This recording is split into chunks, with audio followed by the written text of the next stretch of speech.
High, আজকে ফ্লিপকার্টে আমি ইন্ডিয়া গেটের মোগরা চালটা আর কি অর্ডার করেছি। পিওর বাসমতি রাইস, সত্যি বাসমতি রাইস এটা। এখানে রয়েছে 1 কাপ সার্ভস 5। চালটা কিন্তু মানে ভাতেও বাড়ে, খুব ভালো খেতে। আর চালটা কেমন আমি তোমাদের দেখাচ্ছি। এটা হলো চালটা, দেখো চালটা কিন্তু একটা চালের হাফ, ঠিক আছে, মানে ভাঙা চালটাই আর কি এটা মোগরা বলে বিক্রি করা হচ্ছে। আর গন্ধটাও কিন্তু খুব ভালো। এটা 10 কেজির প্যাকেট। আমি আজকে সকালে ফ্লিপকার্টের 9 মিনিটসের যে সেকশনটা আছে ওখান থেকে এটা আমি অর্ডার করেছি। এটার দাম পড়েছে,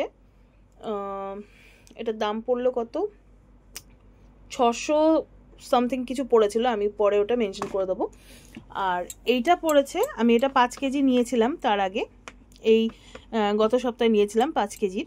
তো এটাও পড়েছিল 369 টাকা। ফ্লিপকার্টে কিছু ছাড় দিয়ে আর কি আমি পেয়েছিলাম। তো চালটা কিন্তু খুবই ভালো খেতে। এই দেখো আমি এই চালটা মেপেও রেখেছি, আমি এটা এখন রান্না করব। আর চালটা কিন্তু রান্না করাও খুব সহজ, কারণ চালটাকে প্রথমে ভালো করে ধুয়ে নিয়ে আধ ঘন্টা ভিজিয়ে রাখলেই ব্যাস। আধ ঘন্টা ভিজিয়ে রাখতে হবে। তারপরে তোমার জল গরম করে, নর্মালি যেরকম ভাত করার জন্য আমরা জল দিই, পরিমাণ মতো জল দিয়ে জলটাকে একটু গরম করে নিতে হবে ভালোভাবে। তারপরে এই ভেজানো চালটা দিয়ে দিতে হবে। মোটামুটি 7 থেকে 8 মিনিটের মধ্যে ভাত কিন্তু রেডি, একদম ঝরঝরে ভাত হয়। তবে এই চালটা দিয়ে কিন্তু কোনোভাবেই বিরিয়ানি সম্ভব নয়, যেহেতু ভাঙা চাল, বিরিয়ানি কিন্তু হবে না। কিন্তু নর্মাল সাদা ভাত, খিচুড়ি বা পোলাও খুব ভালো হবে খেতে, কিন্তু খুব ভালো। আর মানে এর মধ্যে যে একটা সুন্দর অ্যারোমা রয়েছে, সেই জন্য খেতেও কিন্তু খুব ভালো লাগে। তোমরা কিন্তু ফ্লিপকার্ট থেকে ট্রাই করতে পারো বা যে কোনো অনলাইন প্ল্যাটফর্ম থেকে এই চালটা কিন্তু তোমরা অর্ডার করতেই পারো, খুব ভালো খেতে। আর এটা মনে রাখবে, এটা ইন্ডিয়া গেটের মোগরা, ঠিক আছে।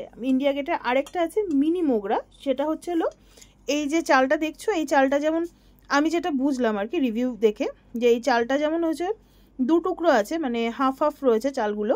আর ওই চালটা আরও মানে টুকরো 4 টুকরো, 3 থেকে 4 টুকরো একটা চালকে করা থাকে সেই চালটা, মানে এই ভাঙা চালগুলোই থাকে, ওটা আরও ছোট। যাই হোক, এই চালটা কিন্তু মানে ভাতটা রান্না করলে ভাতটাও বেশ লম্বা লম্বা হয়। আমি তোমাদের সাথে ভাতটা রান্না করেও শেয়ার করব এক সময়, তাই বলছিলাম যে তোমরা যদি মনে করো এই চালটা কেমন, আমার তরফ থেকে তো চালটা খুবই ভালো মনে হয়েছে। তোমরা কিন্তু একবার অবশ্যই ট্রাই করে দেখতে পারো, চালটা কিন্তু খুব ভালো। আর ভাতেও কিন্তু খুব বাড়ে। তো এইটুকুই, আমার ভালো লেগেছে বলে তোমাদের সাথেও শেয়ার করলাম, তোমাদেরও আশা করি ভালো লাগবে। টাটা।